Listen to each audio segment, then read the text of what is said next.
Na lillahi wa inna ilaihi raji'un. A'a, Malam Sani ya dai, lafiya kuwa, me ya same ka?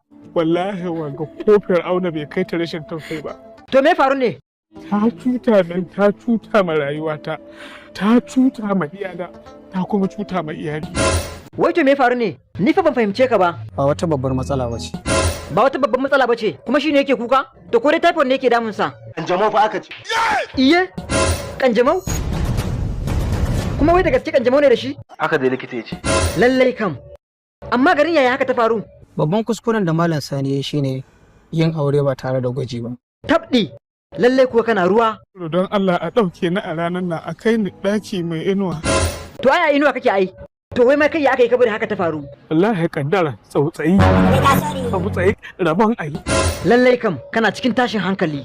Lillahi wa inna ilaihi. To amma ke me yasa kika musu haka? Kin san kina dauke da wannan ciwon kuma kika yarda